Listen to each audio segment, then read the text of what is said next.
So we just finished our interview with Vladimir Putin.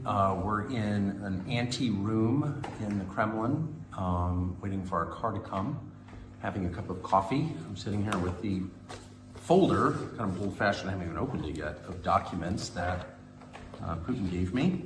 I've got my nighttime reading. That was quite an interview. It began in a way I didn't expect at all. I'm still thinking it through. This just happened, so my thoughts are inchoate, but I asked him, of course, the obvious question, which is, why did you move against Ukraine 2 years ago, February 2022? And he had said that he felt a physical threat from NATO within Ukraine, and he was worried they were going to bring nuclear weapons in Ukraine, et cetera, et cetera. So I asked him about that. He launched into, well, you'll see it, but an extremely detailed history going back to the 9th century of the formation of Russia, from the tribes into a nation, and Ukraine's part in that, and the Rus, and I was annoyed, and I thought, look, first of all, I'm American, so I asked you a specific question, I want a specific answer, let's go. And he wouldn't, and so I pushed him, and he got annoyed, and I was annoyed, and I thought he was filibustering, and maybe he was to some extent, but I concluded after watching all this, no, that was his answer, or that was the predicate to his answer. The history of the area and the formation of his country and the connection to Ukraine is like the basis, or part of the basis, for his Ukraine policy. So it was really interesting. Got much more interesting once I realized what this was, which is a window into how he thinks about the region. So we're back in the hotel room. It's, I don't know, probably around 10 o'clock at night. We were there for almost 5 hours in the Kremlin, which is quite an experience if you've read about the Kremlin your whole life, as I have. Not that different from the old executive office buildings, giant pile, 19th century warren of offices. Anyway, Putin was a couple hours late, as is his habit, apparently. Everyone who works for him is laughing. He's always late. But that, I'm not exactly sure what I thought of the interview. It just happened. It's probably going to take me a year to really decide what that was. But a couple of quick perceptions. One, Putin is not someone who does a lot of interviews. Well, really any interviews. Isn't an interview in almost 4 years. He's not good at explaining himself, I didn't think. He's smart. There's no question about that. But he's clearly spending a lot of time in a world where he doesn't have to explain himself. So I'm sort of piecing, that's one of the reasons I'm having trouble thinking about the interview as a whole, because he didn't sort of lay out his case very coherently, though if you listen carefully, and we were there for a long time talking to him, a couple of things rose to the surface. One, he's very wounded, and I suggest this, but of course he denied it, but it's obvious. He's very wounded by the rejection of the West. The United States doesn't like Russia. The U.S. government doesn't like Russia. I think, like a lot of Russians, he expected the end of the Cold War would be sort of Russia's invitation into Europe, or sort of into Europe, because it is a European country that's half in Asia.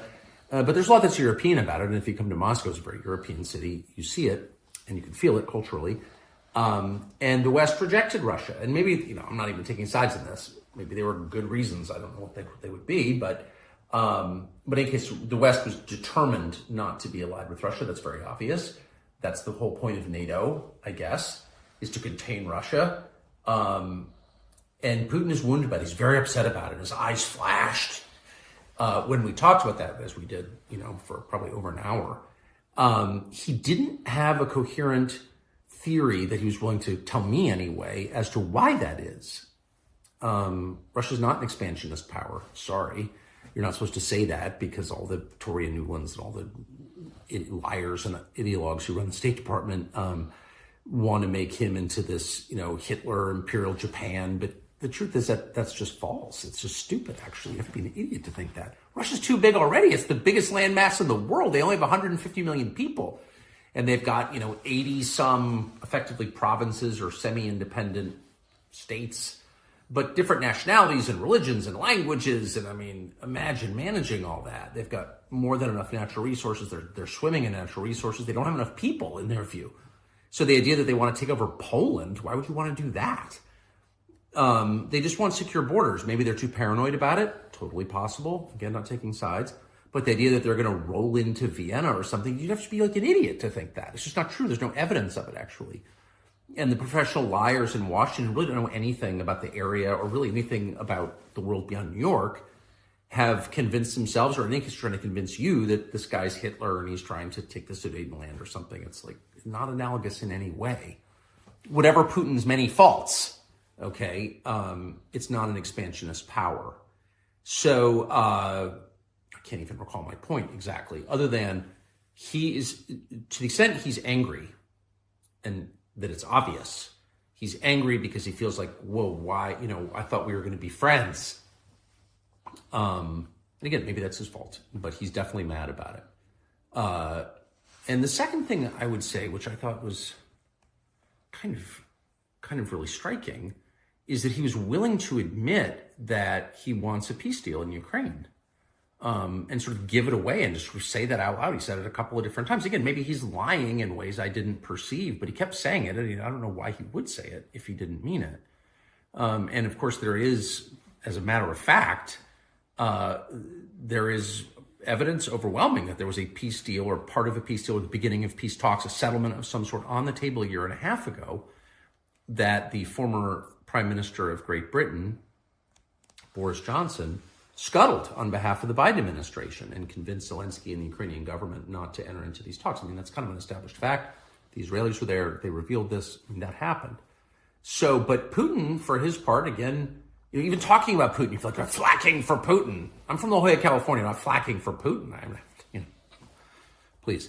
I'm just trying to assess this rationally. It's interesting that he's willing to say, yeah, I want some kind of settlement. And the final thing I'll say is that if you're wondering who the lunatics are, U.S. officials have said on the record and have said to me, and are telling a bunch of people that part of the terms have to be Russia giving up Crimea. And without getting into the whole history of Crimea, here are the facts. It's, the home of Russia's warm water fleet. It's got a Russian population. They had a referendum. It chose Russia. It's part of Russia. It's where Russian wine comes from. So you can like that or not like it, but the fact is Putin would go to war, nuclear war, if it came down to Crimea. So and by the way, Crimea was in Russian hands at the beginning of this war. So it's like, if you really think that a condition of peace is that Putin's going to give up Crimea, then you're like a lunatic, and they are. I mean, they want a weak leadership in Russia, and the question is, why would you want that? How is that good for the United States? I'm not defending Russia. I'm defending my own country. A weak central government in a nation with the world's largest nuclear stockpile is insane, especially a country as large and potentially fractious, with this many languages, ethnicities, religions, 20% Muslim population. You're just going to sort of let the nuclear stockpile float free and hope the best thing happens? You're a freaking nutcase if you desire that. And we are run by nutcases. The president and that poisonous moron, Toria Nuland, we're going to depose Putin. Well, then what happens? What happened in Libya when we deposed and allowed, Gaddafi to be murdered? What happened in Iraq when we brought Saddam to justice?